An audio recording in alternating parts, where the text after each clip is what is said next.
TikTok, time to rock. How is everyone doing this evening or morning or afternoon, wherever you happen to be? I see a I see a lot of what? AP is live too? What the heck? Hold on. Um what is this mess right here?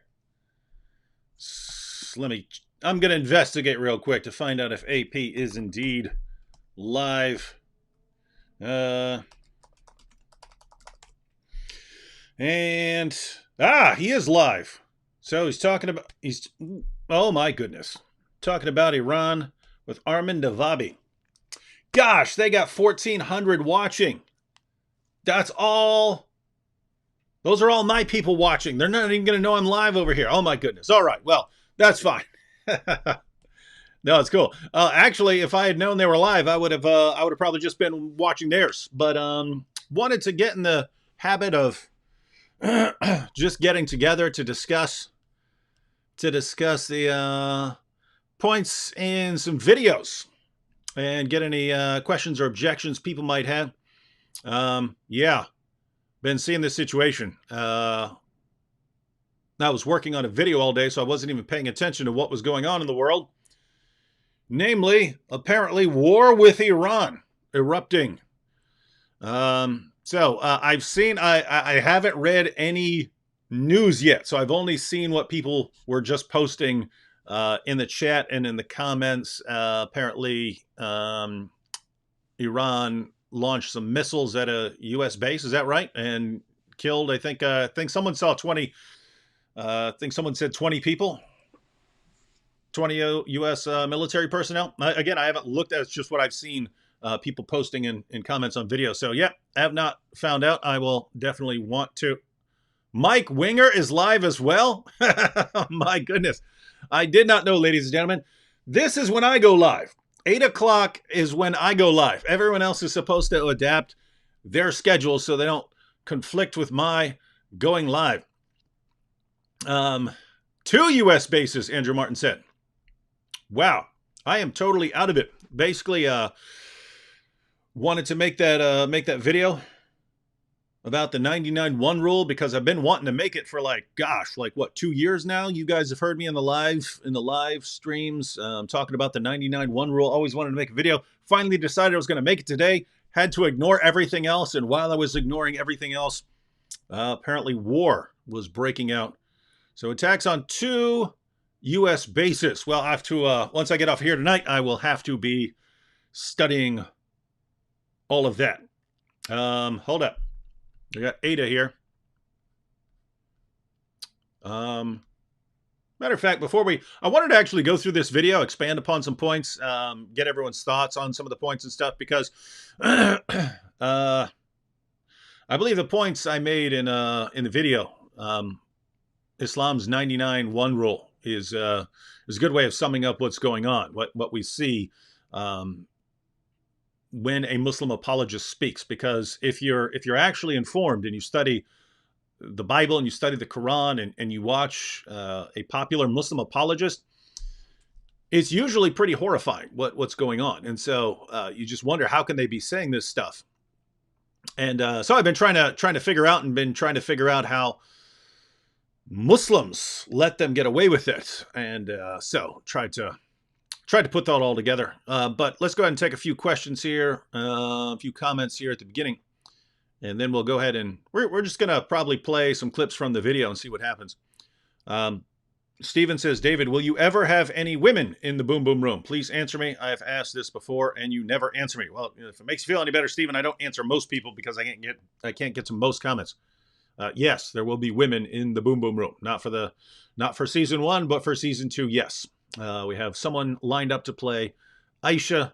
We'll definitely want people to play some various roles, but basically it's me, Vocab, John, couple friends. We understand that anyone who appears in an episode of the Boom Boom Room is putting their lives at risk. So we just have less inclination to put a woman in there. But if a woman understands the risk and she's willing to sort of disguise her appearance a bit and to not identify herself, then yeah, make it happen. Gracie the filmmaker says, "Hi there, awesome work. I've used your techniques on the street with over 10 Muslims." That's pretty cool. And we've actually recorded a video a while back, me, Vocab, and John, called "How to Share the Gospel with a Muslim," which goes through a lot of strategies. And so still haven't edited that yet. I need to just sit down one day and edit it. The main thing holding me up was it requires a lot of voiceover. So they're sort of acting out scenes, and then I was going to provide voiceover. I'm just always doing something else. All right. But I will get to that. So anyway, yeah, it's good. And there are basically lots of little tips and so on that can help while talking to Muslims. Lots of people asking, how's my brother? Still doing pretty rough, but better than he was when I posted videos about him. So when I was posting videos about him, he was having no higher brain functions. He was only having functions that are associated with the brain stem. So very low level things like, reflexes and things like that. Didn't even have pain. Now he has pain. He is somewhat coherent some of the time. Meaning people will ask him where he is, and sometimes he'll say he's in Morgantown. Other times he just seems totally out of it. But that's much better than he was when I was there. So unfortunately, I wanted to get up there this week, but I'm heading to. I've got a doctor's appointment, and I'm heading out to Vocabs to record the final 5 episodes of this season of Muhammad's Boom Boom Room. So I've posted 17 episodes so far. We still have 3 that we've already recorded that haven't been released. So we're going out there and recording the final 5. And that'll be the first season of 25 episodes of Muhammad's Boom Boom Room. Then we'll probably take a couple of months off and do other things during those couple months. And then we'll get everything together. We'll get everything together with for season 2.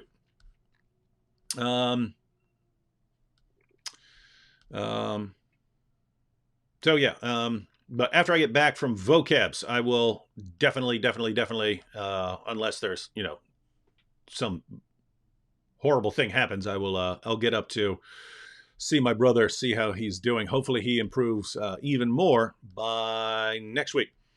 And let me go ahead and grab a couple more comments. Actually, the truth will set you free.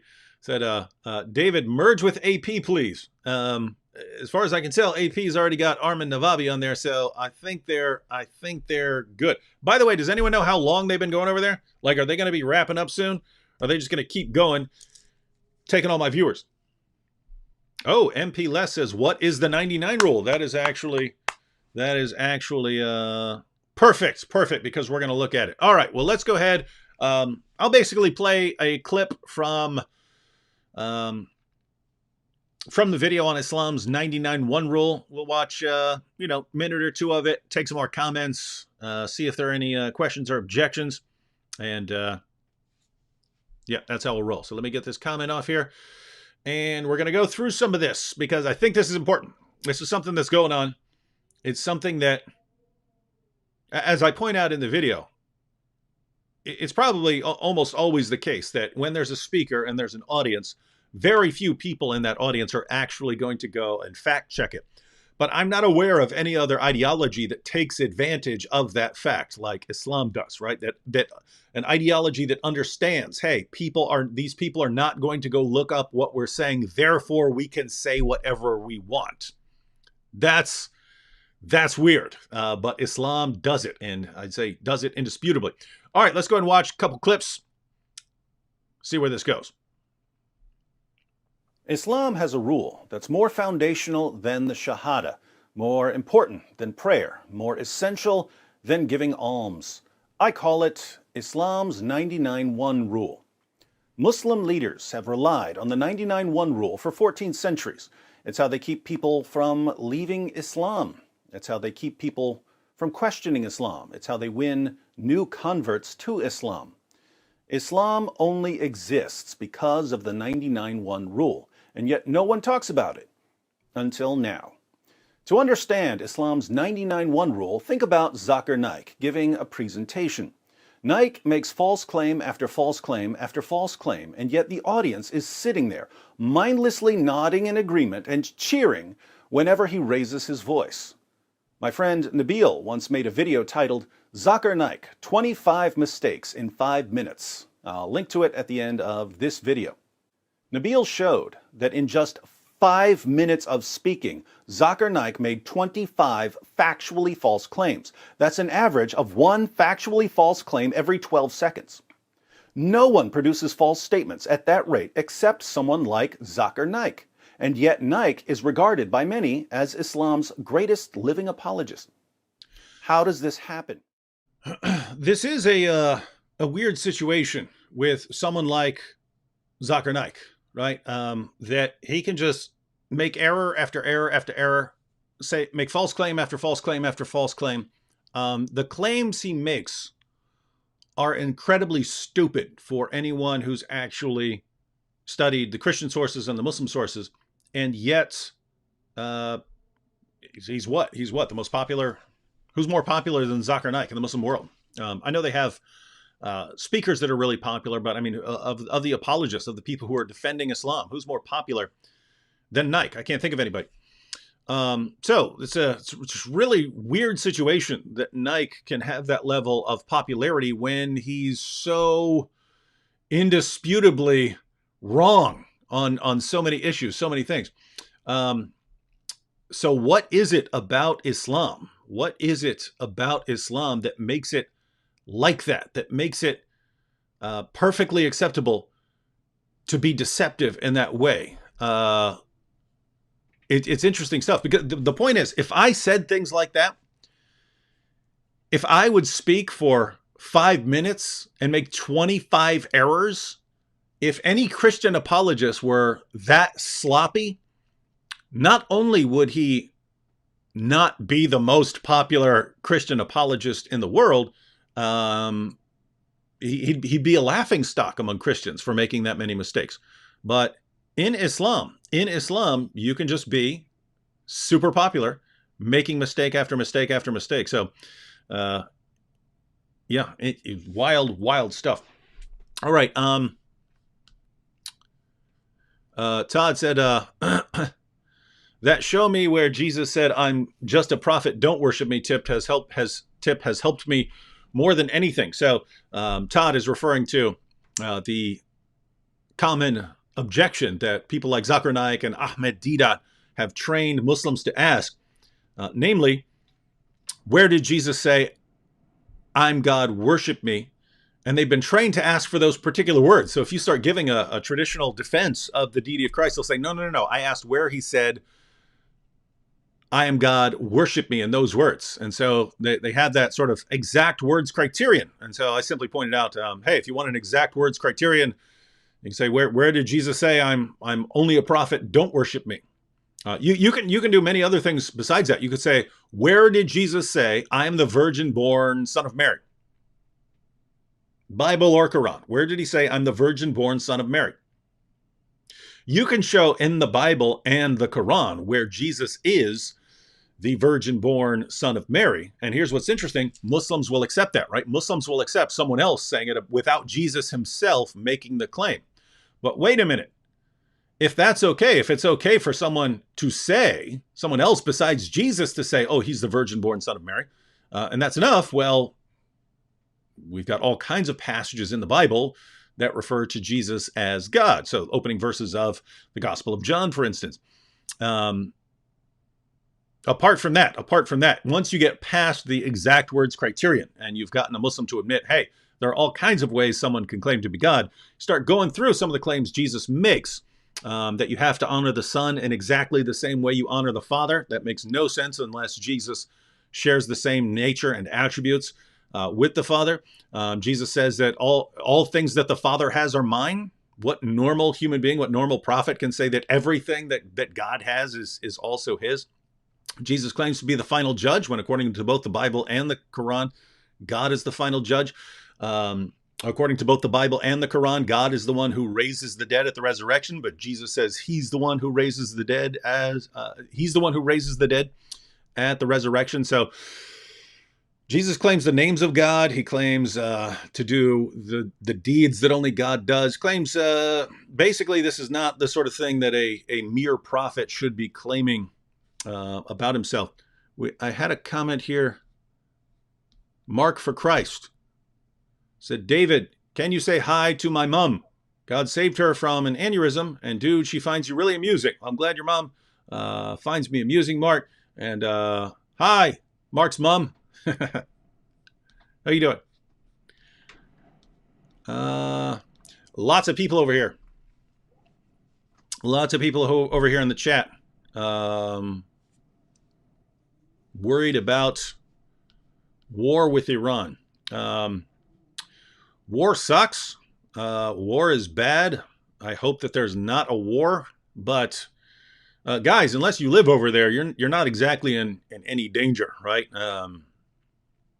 That's a good thing about being an American is when you have whatever it is, World War II, World War I, things usually tend to be elsewhere, and we're kind of separate from the rest of the world. Canada's not going to attack us, so we're kind of separate from the areas of the fighting. So guys, unless you're right over there in the midst of things, you're pretty safe. With that said, we don't want to see a bunch of people die for nothing. But yeah, I did not expect. Again, I have not looked at any articles. I've not watched any news videos. I have only seen people's comments here. So I don't know. I don't have any official details, but again, sounds like Iran launched missiles at a couple of U.S. bases, and that is wild, wild. I did not expect that. I was trying to figure out what they could possibly do as a retaliation for the attack on their general. What could they do to save face without going to war? Because they don't want to go. How could you want to go to war with the United States? I can only conclude that they're just nuts, right? It's like ISIS, right? It's like ISIS taking on the entire world, or like North Korea. I should probably make a video on this, but basically, here's the situation: you could be a country. You could have a country, be a government, be a leader, be a president or prime minister or something like that, and announce to the world that you're going to start making a nuclear bomb. But you might not actually want to make a nuclear bomb. You know what I'm saying? It could be a situation where, hey, everyone, I'm going to build a nuclear bomb unless you guys want to bribe me not to. Huh? Anyone want to bribe me not to make this nuclear bomb? I could see that, right? That I could see why a country would want to do that. You start developing nuclear capabilities, and people don't want you to have those nuclear capabilities, so they start, okay, what do you want? What do you want? What do you want? We'll give it to you. And so that would make sense. But it does seem like there are situations where someone is actually just a little crazy, right? And they think they can actually have a nuclear bomb. Trump has said, I did see the headline like yesterday or the day before, with Trump saying that Iran will never have a nuclear weapon. That is actually true. And I'm not saying that because of what the United States says. This is totally independent of what the United States says. I'm saying this because of Israel. Went over to Israel, as you guys know. I posted videos over there and talked to some IDF officers, so some Israeli Defense Forces officers, and they said the chances of Iran getting a nuclear bomb are basically zero. The chances of Iran getting a nuclear bomb are basically zero. And it's interesting. In the news, we hear about, Hamas and Gaza and Syria and so on. Israel's actually worried about one enemy. They're worried about Iran over there because all the others, they know there's no chance, 0% chance that Syria could ever seriously threaten them. They know that, Hamas Hamas could be successful in a terrorist attack, something like that. It's not going to destroy Israel. They're worried about Iran because Iran actually has the capabilities of building a nuclear bomb and might be crazy enough to use it. So they're worried about Iran. But they said that there's no chance that we won't just blow them back to the Stone Ages if they even get close to building a nuclear bomb, right? See, it's kind of hard to build a nuclear bomb, ladies and gentlemen. It's a lot of work, and if you have spies and so on, then you basically find out if someone's getting close, how close someone is to building a nuclear bomb. And Israel is just not going to allow that kind of thing to happen. So no chance of that, but you kind of don't want to, I don't want to see Iran get blown back to the Stone Ages.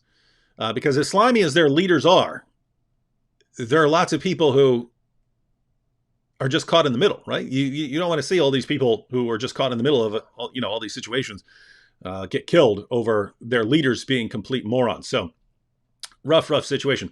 Shout out to HC Creed, who joined the Boom Squad. By the way, for those of you on the Boom Squad, we got with family stuff and so on, got kind of behind on a lot of things, but me and Vocab are going to record some behind the scenes stuff as we're making these 5 episodes of the Boom Boom Room, and we will be going live for supporters. So for the Boom Squad and for our supporters on Patreon, we'll be going live probably on Saturday. We'll see how things are going, but we'll go live when we're all set up there.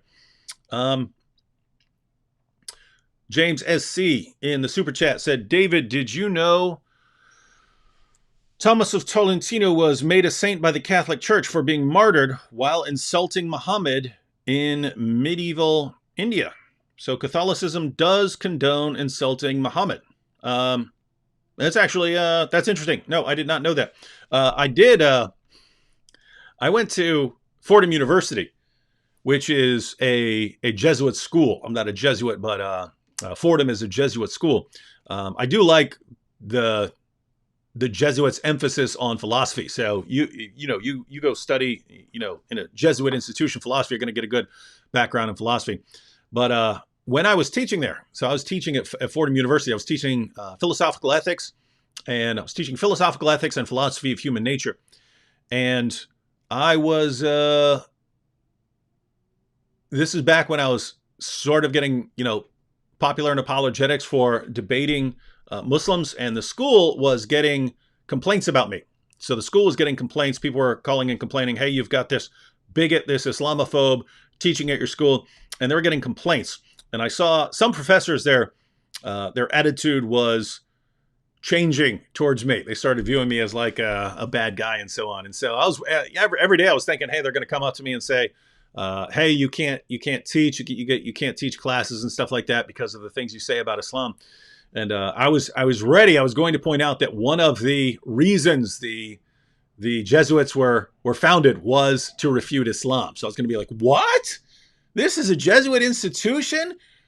Part of the reason for the founding of the Jesuits was to refute Islam, and you're mad at me for refuting Islam? I'm just being a better Jesuit than you guys? Huh? Is that what's going on? So anyway, all right. All right, let's go ahead and watch a little bit more of this video. It's already 8:24, but yeah, apparently everyone's going to be focusing a lot on Iran, and I really can't talk about it because I know pretty much nothing that you guys haven't already told me. So, kind of getting itchy to go and watch everything and check out the news reports and so on. But I'm just gonna let's put that aside very, very briefly. Watch some more. We do want to get down the 99-1 rule. I think it's very, very important for people to be able to point this out to Muslims. In other words, when this is happening to Muslims, when their speaker is saying complete nonsense, and all the Muslims are just nodding in agreement and cheering it, and they just seem to not even have the ability to question because they've been conditioned all their lives to just listen to their authorities, just obey, mindlessly obey their leaders. We have to be able to point this out to them, right? So I think it will help if we can actually say, hey, do you know why you're not questioning all the factually false statements that he's saying right now? Do you know why? Because of this. Here's why. I'm going to break this down to you. So I think this is something that will help. So let's go ahead and watch a little more. Let's think about a different scenario. Zakir Naik stands in front of his Muslim audience and tells his Muslim listeners that when Jesus talked about the Comforter or Helper in John 14:16, he was really talking about Muhammad. Jesus said, "And I will ask the Father, and he will give you another helper to be with you forever." So, someone was coming after Jesus. Who could this be? It must be the Prophet Muhammad. How many of the Muslims in that crowd are going to go back to their homes, open up their Bibles, or go to a Bible online, and actually read the chapter that Zakir Naik quoted so that they can make sure he was giving them reliable information? How many of them will look at the passage and realize that Jesus was talking to his original disciples, and that even in the verse Zakir Naik quotes, Jesus was telling his disciples that the Comforter or Helper would be with them forever? How was Muhammad with Jesus' original disciples forever? How many of Naik's listeners will read the very next verse and see that Jesus identified the Helper as the Spirit of truth, whom the world cannot see because he's a spirit, and that Jesus' disciples already knew the Helper because he was already with them and would soon be in them? In what sense was Muhammad an invisible spirit who was already with Jesus' disciples and would soon be in Jesus' disciples? How many of Naik's listeners will continue reading and see that Jesus, in the same chapter, identifies the Comforter or Helper as the Holy Spirit, who is sent in Jesus' name and who would teach Jesus' original disciples all things and bring to their remembrance everything that Jesus said to them? How many of Naik's listeners will go on to read chapter 15 and chapter 16, where Jesus gives even more information about the Comforter? Even more information proving that this can't possibly be a prophecy about Muhammad. How many? Probably none. Probably zero. But we know that there are lots of... Probably zero, right? And that's the problem. Just imagine, right? So I pointed out already, that's probably a general rule, right? That if you have a crowd, if you have an audience, or listening to a speaker, probably very few are going to go and look up what that speaker is saying. But most other ideologies don't take advantage of this, don't use this to just, hey, we can say anything we want, no matter how silly, no matter how contrary to fact and evidence, no matter how easily this can be refuted, we're just going to say whatever we want. I'm not aware of any ideology that takes advantage of this like Islam does. And the Muslim speakers, they just say things that anyone who does 5 minutes of research could poke all sorts of holes in, and they say it anyway, knowing that the incredibly vast majority of the audience will never look this up. And this has allowed complete myths to spread in the Muslim community to the point where they're taken for granted by Muslims around the world. So almost any Muslim you ever run into will tell you the Quran has been perfectly preserved right down to the letter from the time it was revealed to Muhammad. And that is so silly to anyone who's done anything in the Muslim sources, right? I mean, the Muslim sources talk about entire chapters of the Quran coming up missing because Muslims just didn't recite them enough. Surah 33. Over 2/3 of Surah 33, more than 100 verses, according to Aisha, is missing. They just couldn't find it. They couldn't find enough people who had it memorized. Too many people who had portions of the Quran memorized died in battle. So over 100 verses from one chapter of the Quran came up missing.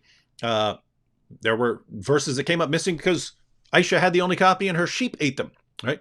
So you find that if you look through the Muslim sources. And again, this is not Christian sources, this is not Jewish sources. These are Muslim sources that report this. They don't have good reason to make up a bunch of stuff about entire chapters of the Quran coming up missing. So that's what you find in the sources. And then, but apart from that, you can just line up manuscripts of the Quran and find all kinds of differences. So what sense does it make to say perfect preservation right down to the letter? Well, 99-1 rule, right? Muslim speakers understand they can just say anything they want, and their people aren't going to question them. Their followers aren't going to question them. They're just going to mindlessly believe whatever they're told.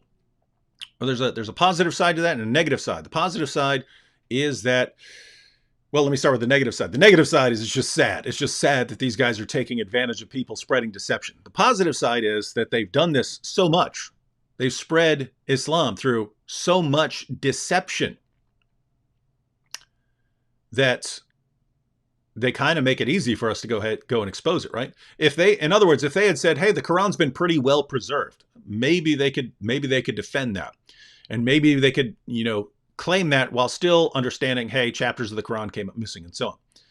But when they say perfect preservation right down to the letter, gosh, all you got to do is show one letter difference, right, to show that they're lying.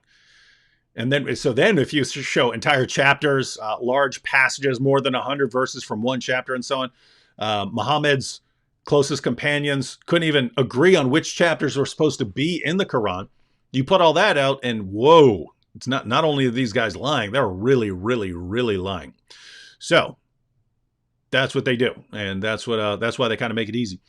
James SC in the super chat said, he gives the quotation. He says, Muhammad was the son of perdition and had his place in hell with the devil, his father. And so this was the comment that led to his martyrdom.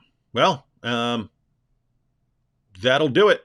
I have to say, it is really cool being at in this place in history, at this time in history, where we can say things like that and not be martyred, right? Because this ties into what we're talking about with the 99-1 rule. If you build up the biggest mob, you can silence people who disagree with you, right? You can shout them down, things like that. You can also kill them. If you have a big enough mob, you can kill people for disagreeing with you. Islam has relied on that for 14 centuries. All of a sudden we get to a time when they can't kill us for what we're saying. And so they lose that ability. And so we are currently in the coolest time in history. If you want to refute Islam, if you want to share the gospel with Muslims, these are the best times in history. No one has had the opportunities anywhere in history that we have right now. So definitely want to take advantage of the times we're in.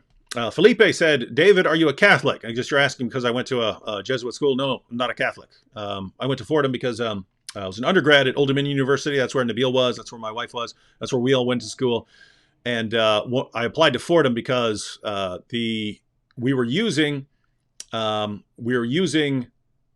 books. We were using the books for a philosophy of religion class, which were from Brian Davis, who's a professor at Fordham University. So I knew I wanted to do a lot in philosophy of religion and the problem of evil and things like that. And so applied to Fordham. They gave me a full scholarship, so went to Fordham. Agent Hamza asked a question. I think he's got me. He says, you are funny, man, and untruthful because it doesn't coop. Anyone know what that means? Doesn't coop. Co-op. I don't know what I'm missing here. You are funny, man, and untruthful because it doesn't coop with your ideology, so you go against it. And why not speak about Hindus or Buddhism or Jews or any other religion? Why is that? Well, Hamza, we get this question a lot. Why are you talking about Islam? Why would you guys be talking about Islam? What did Islam ever do? Well, let me break this down for you, Hamza. Islam was talking about us long before we were ever talking about Islam. Know what I'm saying? Islam was talking about us long before we were talking about Islam. Long before D. Wood ever said one word about Islam, Islam was talking about D. Wood, and Islam was talking about what Muslims could do to D. Wood's wife and kids if they ever take over. Islam, long before I ever said a word about Islam, Islam called me, my family, my church, they called us the worst of creatures. Surah 98, verse 6. Long before I ever said a word about Islam, Islam was calling for my violent subjugation. Islam was calling for my death. So Hamza, your position is we got to shut our mouths, right? We don't get to respond. Here's an ideology calling for our violent subjugation, calling us the worst of creatures, and we just keep our mouths shut? Not how it works, sport. Not how it works. You say things like that, we're going to reply. Now, as far as why I don't talk about Hindus or Buddhism or Jews or any other religion, well, a couple reasons. One, if I'm thinking in numbers, there are between 1.6 and 1.8 billion Muslims in the world. So I tend to go with where the numbers are at, right? Two, I tend to go with what's most dangerous because usually lots of people don't want to go after what's most dangerous.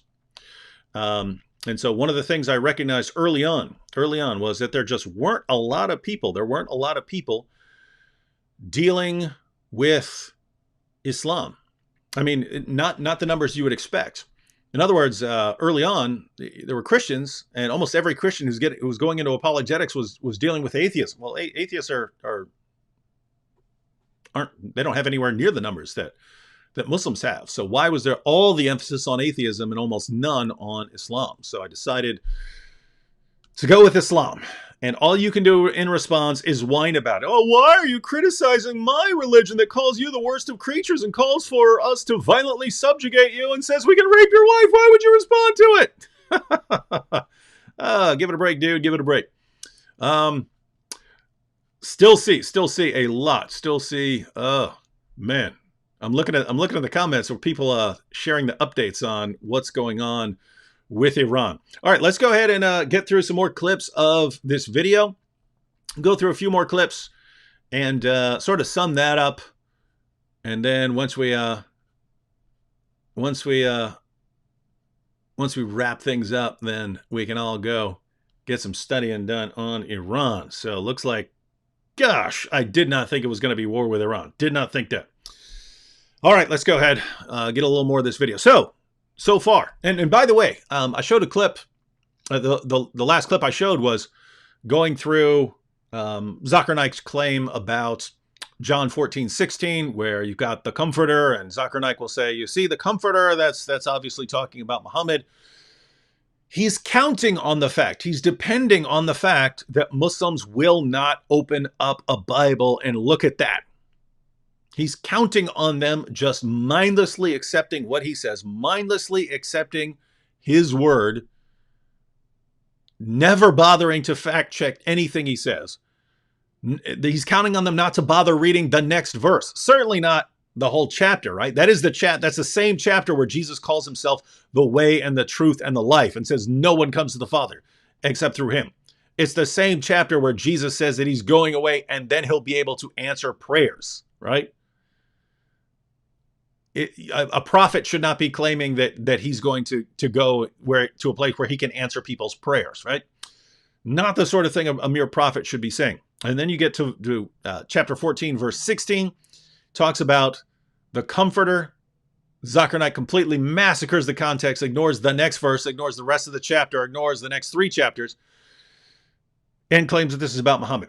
But I could have done that with anything. I could have done that with any of Zakir Naik's claims about the Bible.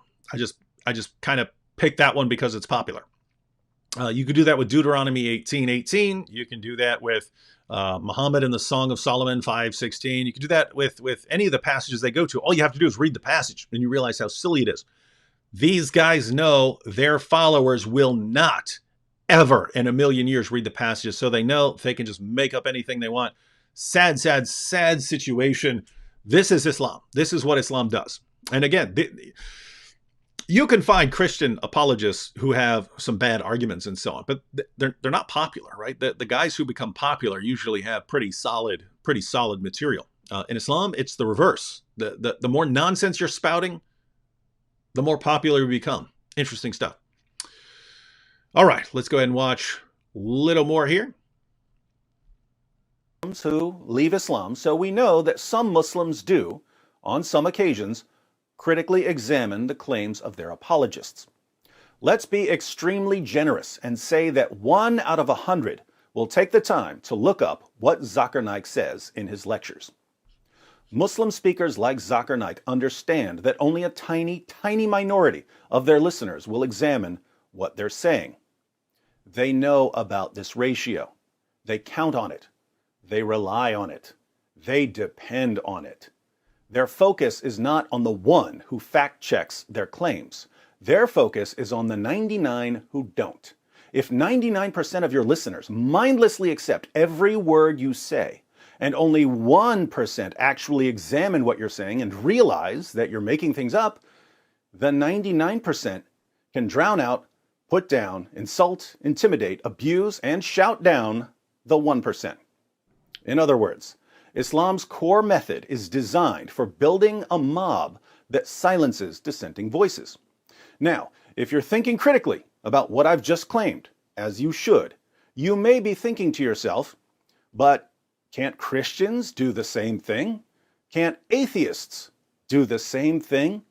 Isn't it a tiny minority of any crowd who are going to critically examine what a speaker is saying? So how is this unique to Islam? I'm glad you asked.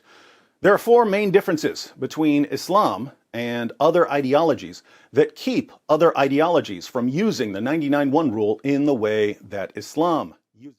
All right, so we'll come back and watch those four reasons, but that is the situation, right? Islam takes full advantage of people's ignorance, and this is actually related to. That's a good stopping place because I have a comment here from Malik Saeed. He says, if Islam is false, why 1.7 billion people are following it?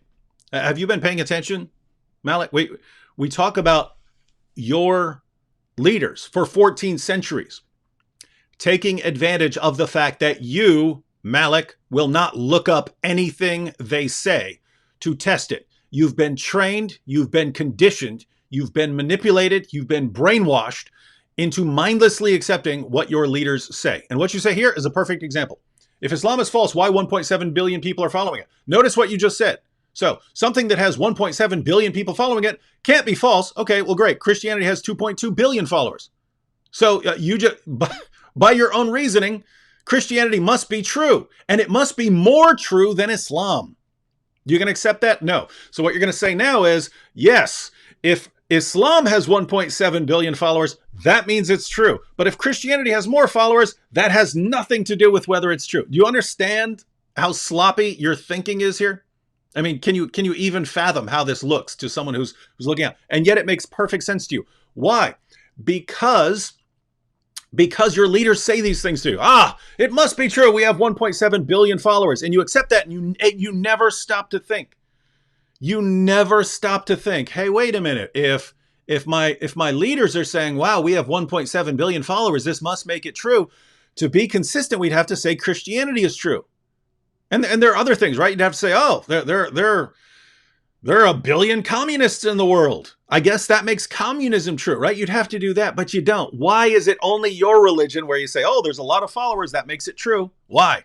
Why is that? Because you've been trained not to think logically, rationally, or critically. Does a true religion, this is the question you should be asking.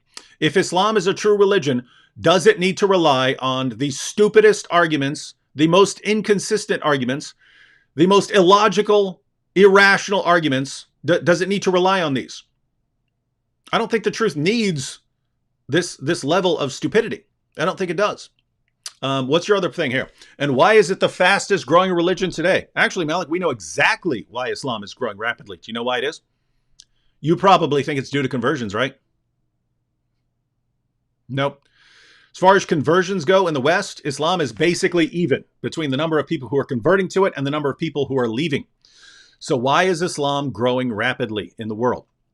We know exactly why this is. The same exact study, the same exact Pew Research study that said Islam is the fastest growing religion, which is the one you guys also, you all read the headline and say, this proves that my religion is true.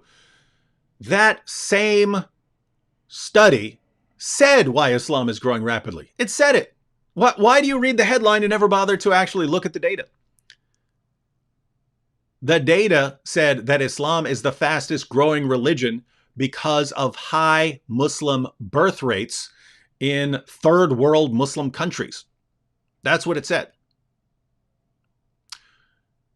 Do you know why Islam has the highest birth rates? In other words, Malik, if you don't understand what I'm saying, it's basically if you have a Muslim woman and a Christian woman or a Jewish woman or a Hindu woman or whatever, the Muslim woman has more babies than everyone else on average. Not any particular, a particular Muslim woman might have no kids or she might have 50 kids, but on average, Muslims have significantly more kids than any other groups. That's why Islam is growing. Do you know why Muslim women have more kids? Do you know why Muslim families have more children? We know why it is. It's because in Muslim countries, women have far fewer opportunities than they do elsewhere. In other words, you take a place like Afghanistan. Girls want to go to school, and the Taliban shows up and throws acid in their faces or blows them up because they don't want them going to school. In a place like, let's say, America, a girl goes to school. She goes through 12 grades. Some of those girls then go off to college. Some of the girls start a career. Girls usually, you can get married a little earlier. You can get married in states at 16 and so on. But generally, girls are getting married 18, 19, 20. If they're starting careers, going to college, will be later. So they're getting married 25, 26, 27. They start having kids. By the time they're 30 years old, they got one, maybe two kids, right? In a Muslim country, a girl's married off at 13, 14, 15, starts having kids immediately. By the time she's 30, she's got 8, 9, 10 kids. That's why Islam is growing fast. So the real reason Islam is growing rapidly is that it ensures that women have so few opportunities. There's nothing for them to do except be married off and start having babies. Other places in the world, there are all kinds of things for women to do apart from having babies, right? In Islam, that's all there is to do. And so they have far more babies and the population explodes. And you look at that and say, aha, you see, this is proof that Islam is true. So that's why the global population of Muslims is growing so rapidly. As far as why Islam is growing in the West, I pointed out that the number of people leaving Islam is basically canceling out the number of people who are converting to Islam. So it's not growing that way. Why is it growing in the West? Why is Islam growing in the West? Immigration. That's the main reason Islam is growing in the West. Why are so many Muslims from Muslim countries moving to the West? Because Islam does a horrible, horrible job at making countries that people want to live in. And so Muslims in Saudi Arabia, Muslims in Pakistan, Muslims in Afghanistan, Muslims in Iraq, give them the chance they want to get out of there and move to the West. Can you even imagine that? You're saying, oh, Islam is the greatest, it's the greatest at everything. Please get us out of these Muslim countries so we can move to Western countries that aren't founded on Islamic principles. You're telling us that Islam is true? So think about this. You hear from your leaders, because this is a perfect example of what we're talking about here. You hear from your leaders, Islam has 1.7 billion followers. It must be true. Stupid, stupid, stupid argument. You can't take it seriously. If you did, you would convert to Christianity because it has more. But you don't. So you don't take it seriously, but you're still here saying it. Then it's, why is it the fastest growing religion? Why is it the fastest growing religion? It must be true. Keep in mind, the title of fastest growing religion changes, right? It changes over the years. If Hinduism next year is the fastest growing religion, you say, oh, that makes Hinduism true. It's a stupid, stupid argument. You would never take this seriously if it were offered for any other argument. But you expect us to take it seriously for Islam. Why? You've been trained to be completely illogical in the way you approach these things. You've been trained. You've been conditioned. It's a sad, sad state of affairs. I'm telling you the truth. You're getting mad at me for telling you the truth. But your leaders who lie to you and they make you think in this completely illogical way, they're your heroes. You love them. This is what your religion does to you. And you don't see it. So notice, if you actually think about what you just said, why is it the fastest growing religion? So Islam is the fastest growing religion, so it must be true. But once we actually examine the reasons, one, that Islam is growing in terms of global numbers, and two, why it's growing rapidly in the West, you find out why it's growing rapidly in the world, because Islam has such a low view of women. You guys don't allow women to do next to anything except for get married off at a young age and start having babies. I haven't even mentioned, having 4 wives and things like that. So that's the reason that Islam is growing globally. And then why is Islam growing in the West? Because Muslims want to get out of Muslim countries as fast as they can and move to a Western country not founded on Islamic principles. So let me get this straight. The real evidence that you have for Islam being true is, one, Islam has a horribly, horribly, horribly low view of women and doesn't allow women to do anything except have babies. And two, Islam does such a horrible, horrible job of making countries that anyone would want to live in, everyone just wants to get out of them. Everyone just wants to get out of those countries as fast as possible. No one wants to move to the countries, and everyone wants to get out of the countries that Islam produces. And this is the proof of Islam, because that's why it's growing. That's your evidence? Have you ever thought critically about this for 1 second in your entire life? No, you haven't. Why am I talking to you? Because we hope better for you. We hope better for you. All right. Mr. Shroud, and then we'll go through those 4 reasons real quick. But Mr. Shroud says, "Hey, DW, I'm a correctional officer. I don't like you already. You were the enemy when I was locked up." I'm just kidding. There were cool correctional officers. They're usually Christians. "Hey, I'm a correctional officer in Florida and was wondering if you had any tips for witnessing to inmates as a CO. Sorry for interrupting." Yeah, Mr. Shroud. Recently, I did a video on plugging a book, Greg Koukl's Tactics. But it's very good in terms of not getting you in trouble, right? Because there are situations where it'll kind of depend on the situation and what things are like with the administration, but there is a potential of getting in trouble if you're going around, witnessing to inmates. But Greg Koukl's methods would actually work perfect in that situation, because you're getting people to see things that they might not see, problems they might not see in their ideology and so on, by asking them questions. So by asking them questions, no one's going to say, "Oh, you're in trouble now, officer, because you asked this guy a question about his religion." Most people are quite happy to answer questions about their religion and so on. But that could help. Also, helping the local Christians. I've got tracts on my website, act17.org. That's just basically where I keep some files that people might want. I have a lot more. I need to start uploading more, but I put tracts on there before that people can download and then print copies of the tracts. You don't have to walk around handing out tracts, but I have tracts that are geared specifically towards Muslims. You don't have to go around handing those out to Muslims. If you get those into the hands of Christians will do that for you. So yeah, those are just a couple things. It's going to kind of depend on the situation there. Sometimes in some places you would have quite a bit of freedom. You're allowed to go around talking to people, and the administration's not going to care, which I think should be the situation, right? I mean, if you're the administration and you want these inmates to reform their lives and so on, why would you have a problem with correctional officers going around preaching? By the way, notice the hypocrisy. I have to point out the hypocrisy. People complain about if students, if they're doing prayer in schools and stuff like that, you can't do that in schools because they're run by the government. Well, prisons are run by the government. You want inmates praying? Don't you want? Why are inmates having church services? Anyway, couple thoughts here. Yeah, so it's going to kind of depend on the situation that you're in. All right, let's go ahead and watch a little more of this, and then I'll scroll down. I'll see if Malik Saeed has any more other brilliant arguments. Any more brilliant arguments for us that will help us convert to Islam and see the truth of Islam. But let's check out these 4 reasons. So, assuming that the 99-1 rule at its most basic level, namely that most people don't fact check what they're told when, someone is speaking.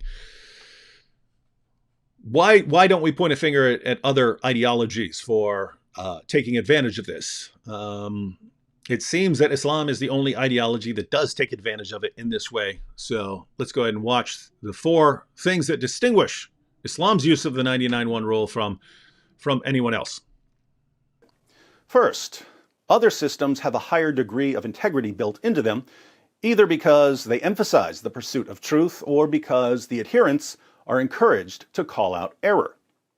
If I get something wrong in one of my videos, it's Christians who contact me and say, "Hey, you said this, but you're actually wrong. You need to fix that." By contrast, deception is part of the fabric of Islam. Allah brags about being the best of deceivers. Muhammad said that war is deceit. Muhammad gave his followers permission to deceive people when they carry out his orders. Not surprisingly, Islam ended up with speakers and apologists who gladly lie. Second, Islam is authoritarian in nature. Muslims are expected to unquestioningly obey Allah and Muhammad, and this was quickly extended to their religious leaders as well. In Surah 4, verse 65 of the Quran, Allah says to Muhammad, "But know, by your Lord, they can have no faith until they make you, O Muhammad, judge in all disputes between them and find in themselves no resistance against your decisions and accept them with full submission." Notice, if you have the slightest resistance against anything Muhammad says, you have no real Islamic faith according to the Quran.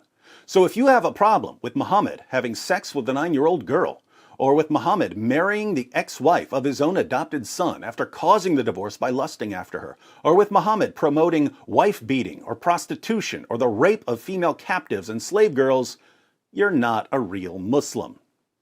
Now, this is mindless obedience to Muhammad, but verses like this have had a disturbing impact on Muslims over the centuries.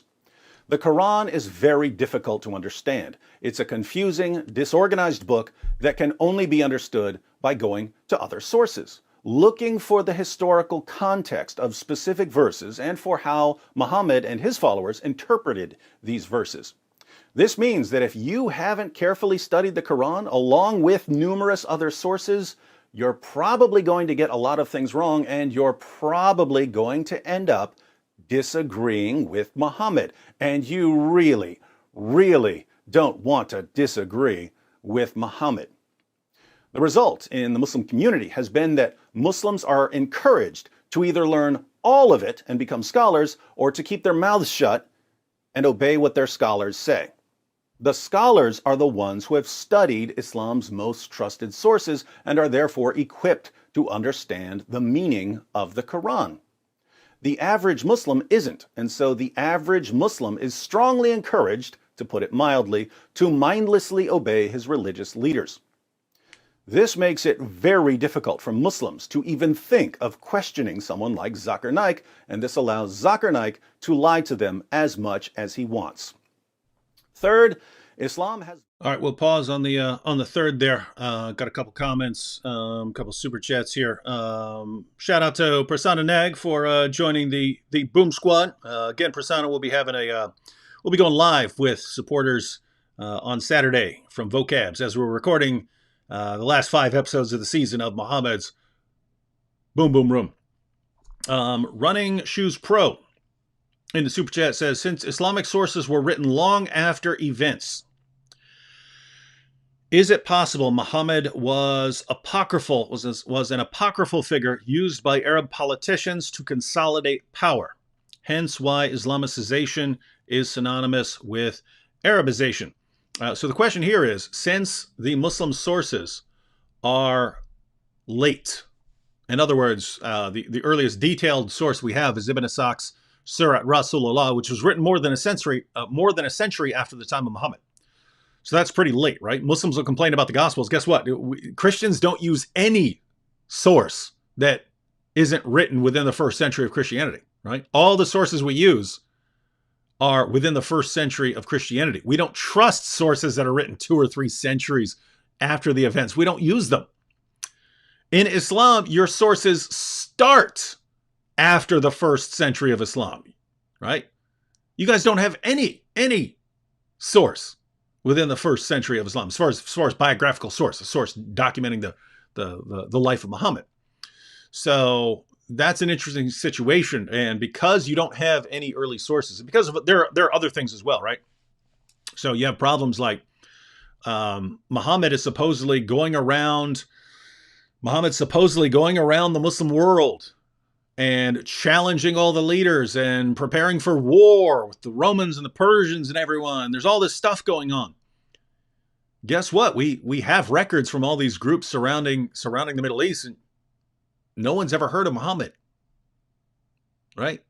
There's no records of all this stuff happening. So that certainly calls into question whether this is whether it happened according to the way it happened in the Muslim sources. But Kenny, Kenny was a different one. He said, "God bless you in Jesus Christ, David." But running Shoes Pro, I tend to hold to the basic time frame that Muslims adhere to. So Muhammad, born 570-ish, declares himself to be a prophet 610-ish, heads from Mecca to Medina 622-ish, dies 632-ish. I had a debate on this topic with Robert. Very, very, very difficult debate to have. So I was defending the claim that Muhammad actually existed and that, we have a basic timeline of his life. Robert was arguing that either Muhammad didn't exist, or if he did, we just can't really know anything about him. And so I was stuck in the awkward position of acknowledging, hey, we don't have any really early sources for Muhammad. But what I argued was that we have other historical principles that can allow us to perhaps establish some truth here. And so I relied almost completely on what's called by historians the principle of embarrassment, or the criterion of embarrassment, which is basically, if you're inventing something, you don't invent something that hurts your case or something that you would find embarrassing. You'd invent good things, right? And so by the way, that's the real reason that I take the Muslim sources somewhat seriously, is that they're including so much material. They're including so much material that I can't think of any reason for someone to ever invent. That I have to take their sources seriously, right? In other words, you got the satanic verses. I have 50 Muslim sources on the satanic verses. This is the event where Muhammad delivered revelations to his followers, and they were revelations from the devil. I can't think of if some later leader was inventing a prophet, just coming up with a story about a prophet that he wants everyone to submit to. I can't imagine him saying, hey, let's invent a story about him delivering revelations from the devil and being tricked by the devil. I can't imagine him inventing a story about Muhammad thinking that he was demon possessed, which is what we find in our earliest Muslim source. Can't imagine him inventing a story about Muhammad being a victim of black magic and going around with delusional thoughts and false beliefs. Can't imagine any reason for a lot of these things. And so it's basically a situation of, we are missing a lot of sources that we would otherwise expect there to be. And so that is a problem. That's a problem. But on the whole, I would say, all right, there's just too much information here that people were preserving that I can't imagine people inventing for no good reason. And so that's by the way, that's the idea behind the principle of embarrassment. If you have really, really embarrassing material and there's no real good reason to invent it, then it's probably just because it happened, right? That's why you have that information there. That's why people recorded it. They recorded it because they knew what happened. So why would a bunch of Muslims who are making up stories about this new religion that they're starting, and they're fabricating a prophet that they want everyone to believe in, why would they invent stories about him delivering revelations from the devil and being tricked? I can't come up with a reason. And so my inclination is to say, I think it happened. I think the reason that this is in the Muslim sources is that it just happened. Animesh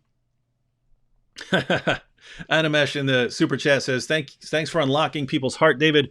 You're a key. That's pretty cool. Never heard that one before. You're a key. All right, let's we'll finish it. We'll finish up this video here in a second, because again, I do need to get to this Iran stuff. But the Holy Sword of Light said, why are so many people in prisons all around the world being converted to Islam? That is actually connected to what we're talking about right now. This is what we're talking about, right? We're talking about how Muslim leaders, Muslim speakers, Muslim apologists will say basically anything, knowing that people aren't going to look up what they're saying. And when they're in prison, when these guys go to prisons to preach, they have literally a captive audience, right? They have people who are realizing that they've taken a wrong direction in life. They're looking for some way to turn their lives around. And then a Muslim preacher shows up and says, hey, let me tell you about Islam. And he adapts the message of Islam to whatever this person wants. And it doesn't matter if it's true. He knows this guy is not going to look things up. He knows this guy probably doesn't even have the sources to look things up. So he can say whatever he wants. And so he tells this guy whatever this guy wants to hear to get him to convert to Islam. And it spreads like wildfire. That's what Islam does. Convinces people to convert for horrible, horrible, horrible, horrible reasons. All right, let's go ahead and watch a little more of this video. I think we got 2 more reasons here. Let's go ahead and see what these are. Violence built into it. The penalty for leaving Islam is death. The penalty for blasphemy is death. The penalty for hypocrisy is death. Even in areas where Muslims aren't going to carry out the Sharia penalties for apostasy or blasphemy or hypocrisy, there's still a great deal of hostility and aggression directed towards anyone who questions or challenges the teachings of Muhammad. If you're the one Muslim out of 100 who's willing to question Zakir Naik, and you're in a room with the 99 who mindlessly accept everything he says, they're going to view you as a bad person, a rebellious person, an undercover apostate who's trying to lead others out of Islam. Even if they don't kill you or beat you senseless, they're at least going to heap abuse on you, report you to your family and your imam, and tell everyone not to associate with you. This puts amazing pressure on Muslims to keep their doubts and their questions to themselves. Fourth, the 99-1 rule was part of Islam from the beginning. When Muhammad told his followers that there were prophecies about him in the Torah and the Gospel, how many of his followers were in a position to know whether the Torah and the Gospel contained prophecies about him? Very few of his followers were even literate, and even fewer would have had access to a copy of the Torah or the Gospel. Even fewer would have bothered to sit down and read the entire Torah and the entire Gospel to see whether they contained prophecies about Muhammad. Now, let's once again be generous and suppose that 1 out of 100 of Muhammad's followers went to the Torah, went to the Gospel, and realized that both of these books thoroughly contradict Muhammad and his teachings. This troublemaker stands up and says, Muhammad, I just read the Torah and the Gospel, and these books completely contradict what you're telling us. I can only conclude that you're a false prophet. How are the other 99 going to respond? They don't know what's in the Torah. They don't know what's in the Gospel. All they can do is believe what someone else claims about the Torah and the Gospel. Who are they going to believe? Muhammad, the prophet of Islam who will have you executed for disagreeing with him, or some random guy who claims that Muhammad is lying? Easy decision, and the 99 quickly silence the 1 by executing him for apostasy. Throughout the All right, so we only have whatever it is, a minute and a half left on that video. We'll go ahead and watch that in a second, but I'm hoping you catch the point there, right? When Muhammad is going around giving arguments to his followers, I'm in the Torah, I'm mentioned in the Gospel. Who among these guys knows what's in the Torah and the Gospel? Who can confirm this? The Jews rejected him. The Christians rejected him. His Arab followers, they don't know what's in the sources, right? So, well, he's telling these guys that he's in the sources and they have no idea. They're just accepting it, right? So this is a perfect example. If you happen to have someone who does know what's in the sources and he says, no, Muhammad's not in the sources, what happens? Well, all the people who don't know what's in the sources are going to kill him for contradicting Muhammad. So this is the system that Islam set up historically. Muhammad gave a bunch of arguments claiming that he's a prophet. Most people could not verify those. By the time you get to anyone who could verify those, it's completely unsafe to say he's wrong. That's how Islam spread. The truth does not need that. All right, look at this. Apostate prophet finally reared his head AP, that's messed up, man. I'm assuming you saw I was going live, and then you contacted Armin and said, hey, man, let's go live so that we're already live and everyone's watching us while David is going live. It's kind of messed up, man. No, it's funny. I didn't know you were live until I started going live, and then people were commenting and saying, hey, AP's already live. Because I was hoping that I was going to go live and that you'd message me and say, hey, you want me to jump on with you? I'd be like, sure, cool, let's jump on. And then you were already live. So, yeah, that was messed up. Don't be doing that again. No, I'm thinking, because I keep hearing that, like I'll go live and then I'll find out that Sam is already live, or I'll go live and I'll find out that Christian Prince is already live or something like that. We all have to sit down one day and come up with like a schedule so we don't conflict, because a lot of people follow like multiple channels. And so yeah. I am Smith in the super chat says, thank you for your ministry. You are a clarion voice in a generation of compromise and cowardice. Thank you. I am Smith. And Martha says, how can I figure out which side of the fly has the cure? That is the question. I mean, it should be something scientific, right? We should be able to. So in case, if anyone doesn't know what Martha is saying here in the super chat, how can she figure out what side of the fly has the cure? She's talking about one of Muhammad's claims that if a fly lands in your drink or your food, you should dunk the fly in it. Now, by the way, no medical expert in the world is going to tell you this is a good idea. Flies eat some really nasty stuff. They carry all kinds of diseases. But Muhammad didn't know a lot. And so he said if a fly lands in your food or drink, you dunk it, because one of the fly's wings has a disease, but the other wing has the cure for the disease. And so, you don't want the fly to land and you just get the disease. You want to dunk the fly so that you also get the cure for the disease. And so Martha's asking how we would know which side is which. Yeah, if Muhammad were right, it seems like you should be able to just study that scientifically, right?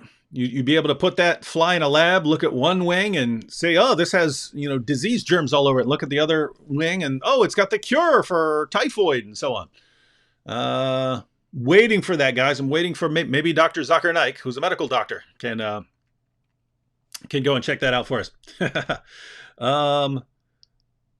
Running Shoes Pro says, thanks for answering. Please do video on Saudi Arabian assault on Yemen and ensuing famine right now. Muslim on Muslim atrocity before our very eyes. It is kind of crazy, all the stuff that's going on, right? It's just it's like bad situation after bad situation after bad situation. Sunnis attacking Sunnis, Shias fighting. Gosh, we just got past ISIS. You still have some remnants and so on. But, sitting there hoping that things sort of calm down in Syria and they can get back to normal lives. And, as fast as we hope, they dash our hopes.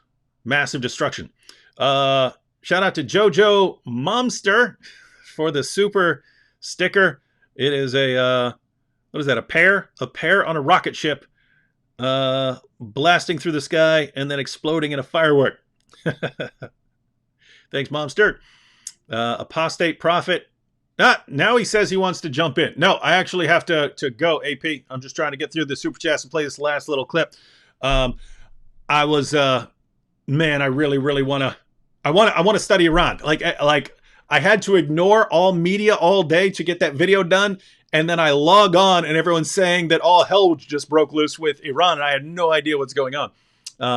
So yeah, I actually want to get off here in a couple minutes. Do that. But AP, any other time you want to go, could be tomorrow. I'll be traveling. Yeah. Thursday wouldn't work because I will be flying during the time when I would normally live stream. But yeah, that weekend, anytime next week would be good. But yeah, tomorrow if you want, or it'd have to, maybe this weekend while I'm at Vocabs, we could go. Oh no, his internet's acting weird with people calling in sometimes. Anyway, either this weekend, could be Friday, Saturday, or Sunday if his internet is working well, or next week or tomorrow. You can just text me, let me know if any of that works. But I would like, I'm sure there will be plenty to talk about with Iran. And I know you just did a bunch of talk about it, so we can talk about that, or we can talk about something else. Jordanian Christian in the super chat said, Persian poets like Hafez and Saadi would hate modern Iran for being too religious. Um, it is a sad situation in Iran. What happened there with the revolution, right? And I mean, what's even going on now, where protesters are just being killed, and people want freedom, and people just want to. I mean, I really don't see why you can't say, hey guys, guess what?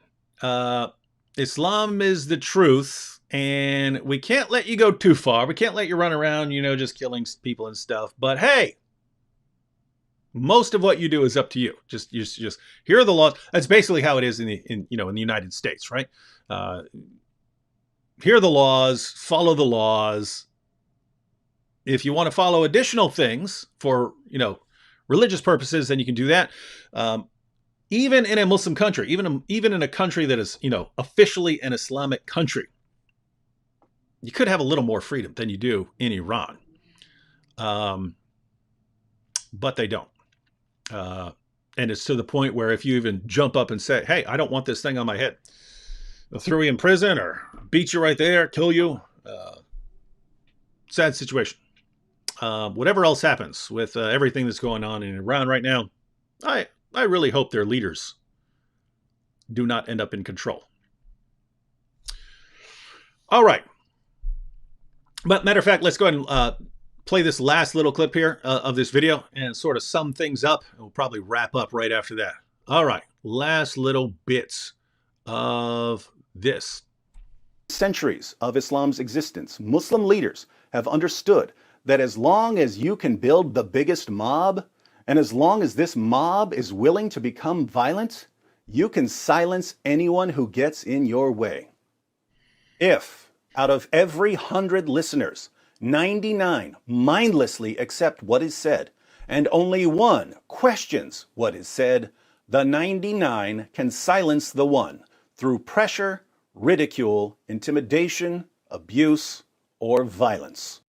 All right, so this is a place where I actually put it up on the screen. If I were to state what Islam's 99-1 rule is.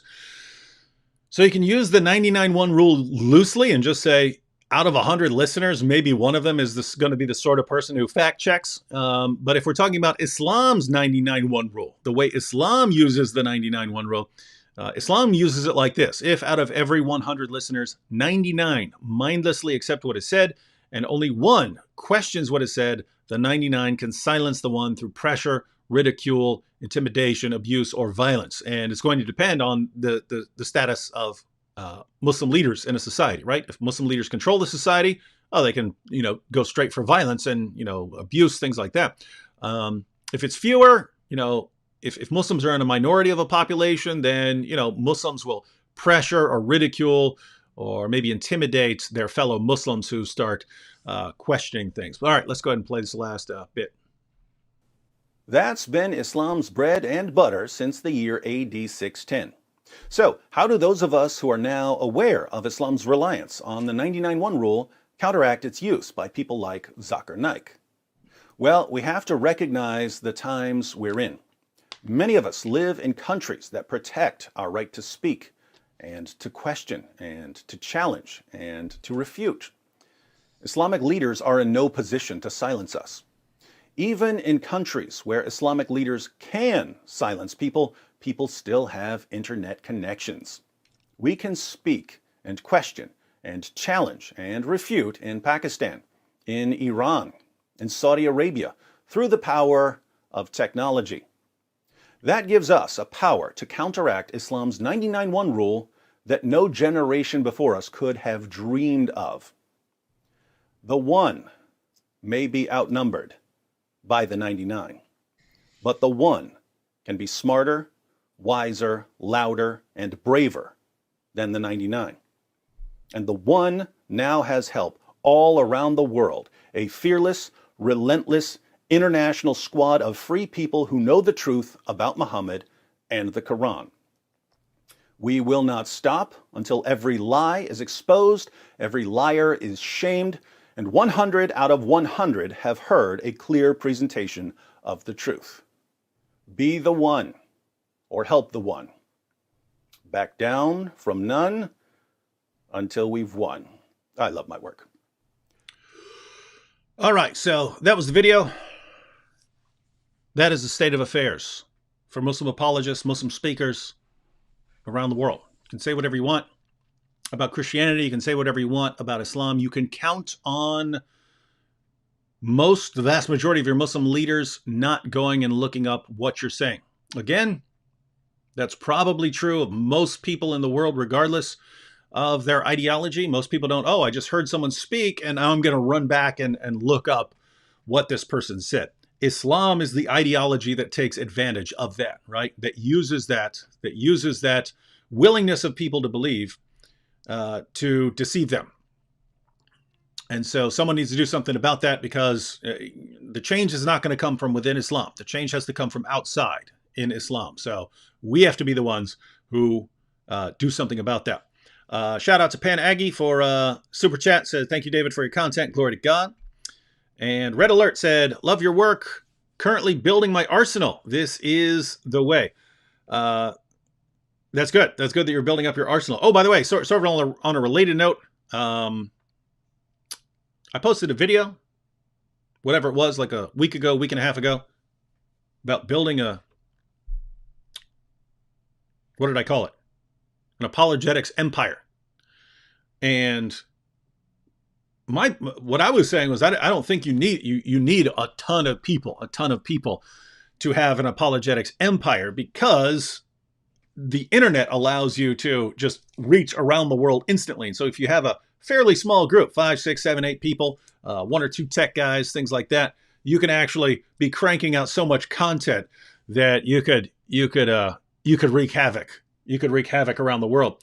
And was not expecting, I've gotten, hundreds of people saying they want to join that. But I wasn't thinking of hundreds of people jumping on board with something like that. I was just thinking, hey, I'm telling you guys what's going on, what I'm working towards in this year and next year.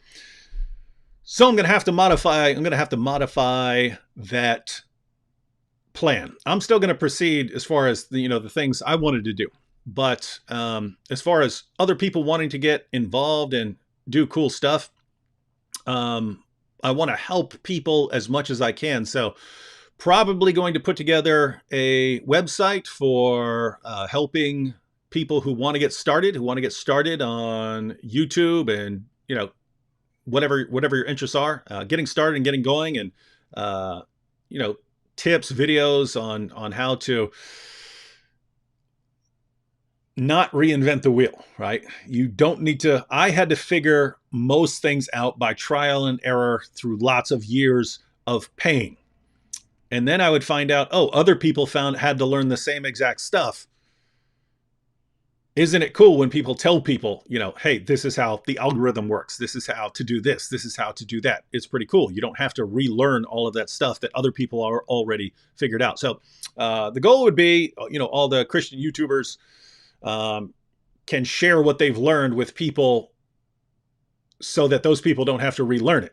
Right. You still have to learn things, right? Because you're going to have your own unique channels. You're going to be doing your own unique things. And so you have to figure those things out. But there are certain things that you don't have to learn for yourself. So probably put together a channel for that to get people started. And then over time, as more and more people get involved, have some sort of networking there where if let's say, there are 3 or 4 people who want to, do apologetics videos in, let's say, Newark, New Jersey, and there's a tech guy, he's interested. A lot of the people I heard from are tech guys who said they don't want to make videos, but they can do tech stuff. And they were saying they'd like to help. Well, suppose, you find 3, 4, 5 people in one city who are all interested in doing similar things and reaching people online and so on.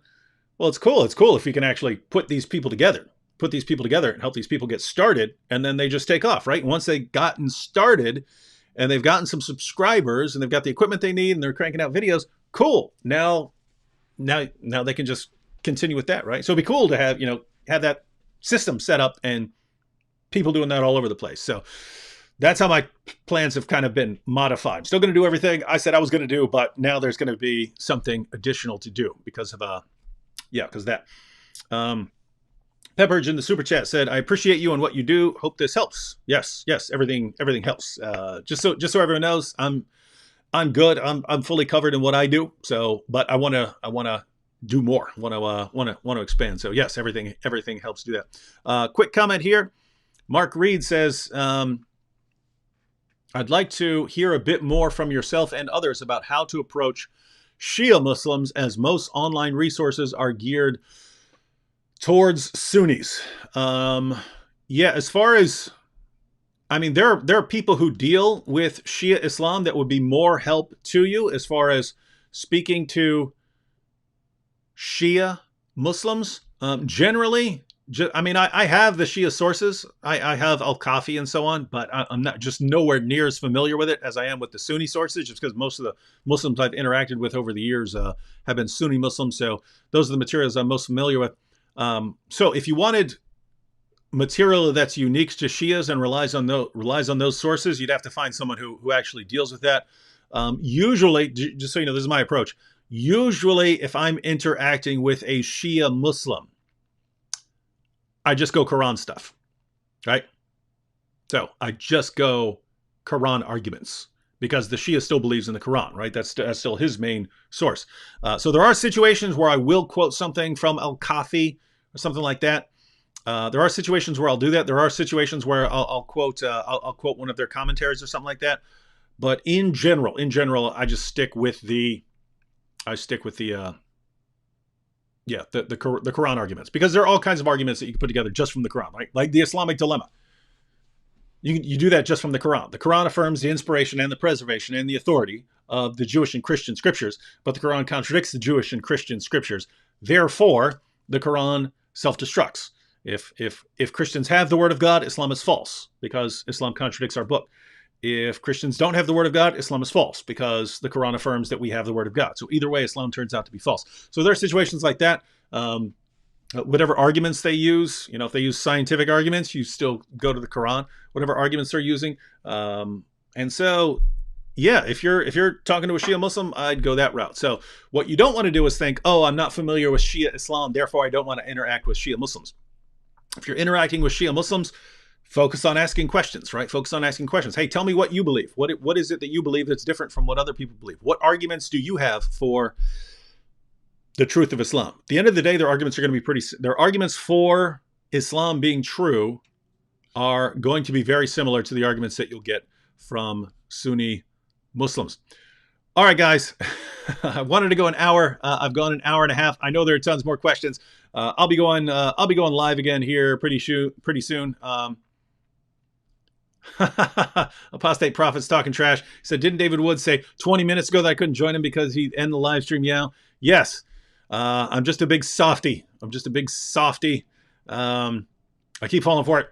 In AP, every time we get on, I say, hey, let's go for an hour. And then we end up going for 2 hours, 2.5 hours, whatever. All right. I'm getting off now, ladies and gentlemen. I'll be back soon. I have to work on some stuff for Iran. There is a Star Trek video that I want to make that isn't actually about Star Trek that I'm trying to make before I leave on Thursday. So I've got a lot to do. Love you all. You Muslims who are watching, pay attention. Pay attention to the video. Go watch it again. Might take you several times to get the main points and to see how you've been manipulated, not to see the problems. All right. Snowfox is pointing out my video to someone. I have a video called, I think it's called The Quran, the Bible, and the Islamic Dilemma. If you actually want all you want the full argument on what I just said, the Islamic Dilemma. So go ahead and check that out. All right. Checking out now and gonna go study Iran. So talk to you guys soon.